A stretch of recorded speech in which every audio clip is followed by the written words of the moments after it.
4e édition ce week-end de la foire du livre jeunesse et du jeu de Malmort avec une quarantaine d'auteurs et de créateurs à l'espace culturel Jean Ferrat.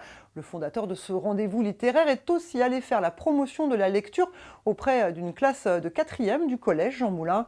Julie Radnac et Camille Becchetti ont tourné les pages du livre avec lui. 10 ans après ses années collège, retour à Jean Moulin pour Valentin.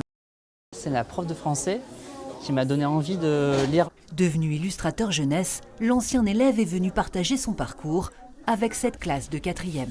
Bonjour. À cœur ouvert, Valentin livre sa passion pour le dessin, ses études pour devenir prof d'art plastique, une invitation à lire, étudier et lutter contre les stéréotypes.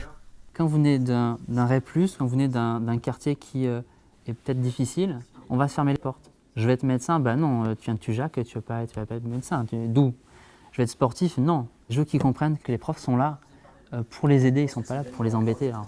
À ses côtés, Chrislène Watson, son ancienne professeure d'anglais, avec laquelle il est resté complice. Il a eu un super prof d'anglais, mais ouais, voilà. les notes n'ont pas beaucoup décollé. C'est ça, c'est l'élève le problème. Ensemble, ils ont écrit et traduit en anglais 4 livres pour enfants.